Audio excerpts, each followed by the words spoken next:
Tout autour de toi, des signes apparaissent. Ce ne sont pas des coïncidences, mais des messages subtils que l'invisible dépose pour toi.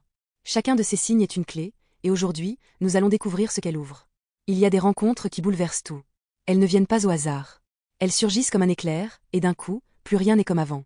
Ce sont des rencontres karmiques, des retrouvailles d'âmes qui se reconnaissent au-delà du temps et de la logique. Mais avant qu'elles arrivent, ton énergie commence à changer. Ton âme sait qu'une nouvelle rencontre approche, et elle t'envoie des signes précis pour t'y préparer. Le premier signe, c'est l'appel intérieur, sans raison. Tu ressens comme un manque, mais tu ne sais pas de quoi. Ce n'est pas un vide amoureux, c'est plus profond que ça, c'est ton âme qui s'ouvre à une fréquence qu'elle connaît déjà. Tu ressens un mouvement intérieur, une agitation douce, comme si quelque chose en toi cherchait à se reconnecter. Cet appel, c'est souvent le point de départ d'une rencontre karmique. Le deuxième signe, ce sont les rêves récurrents. Tu vois des visages inconnus, des situations familières sans explication, des lieux où tu n'es jamais allé, et pourtant tu sens que tu les connais. Ces rêves ne sont pas des illusions, ce sont des fragments de mémoire d'âme. Ils te préparent à retrouver quelqu'un que tu as déjà connu dans une autre vie. Le troisième signe, c'est le miroir émotionnel. Tu revis soudain d'anciennes émotions, peur d'être abandonné, jalousie, attachement, besoin de reconnaissance. Ces émotions ne sortent pas de nulle part. Elles remontent pour être guéries avant la rencontre. Ton âme nettoie ce qui pourrait empêcher la connexion d'être fluide. Plus tu te libères, plus la rencontre se rapproche. Le quatrième signe, ce sont les synchronicités insistantes. Tu vois souvent le même prénom, la même date, le même symbole. Tu entends parler de relations d'âme, de karma, de destin. L'univers essaie d'attirer ton attention.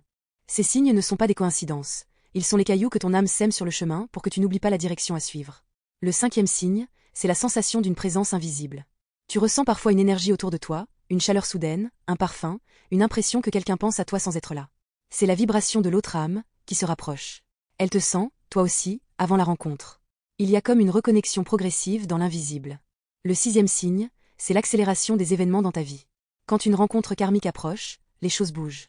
Des situations se terminent, des portes s'ouvrent, tu croises de nouvelles personnes, tu te retrouves au bon endroit au bon moment. Ce mouvement soudain, c'est le destin qui aligne les chemins pour que les deux âmes puissent se retrouver. Mais attention, une rencontre karmique n'est pas toujours douce. Elle peut être intense, déroutante, parfois même douloureuse. Elle n'est pas là pour combler un manque, mais pour réveiller une part de toi que tu avais oubliée. Ces relations viennent guérir, transformer, libérer. Certaines durent, d'autres non, mais toutes laissent une trace profonde, parce qu'elles sont inscrites dans la mémoire de ton âme. Tu sauras que c'est une rencontre karmique, parce que tu ressentiras une évidence. Ce n'est pas une attirance ordinaire, c'est une reconnaissance. Tu n'essaieras pas de comprendre, tu sentiras que tu le sais déjà. Et même si tout est flou, tu auras cette certitude intérieure, je l'ai déjà connue quelque part. L'univers prépare toujours le terrain avant ses retrouvailles. Il ne s'agit pas de hasard, mais de rendez-vous d'âme. Alors, si ces signes se manifestent autour de toi, ne résiste pas, laisse-toi guider. Tu n'as rien à forcer, la vie t'emmènera là où cette rencontre doit se produire, au moment juste, ni trop tôt, ni trop tard. Les signes ne s'arrêtent jamais, et chacun d'eux porte une clé. Abonne-toi pour ne manquer aucun de leurs messages, et la prochaine révélation que nous explorerons ensemble sera les signes que ton âme reconnaît la bonne personne.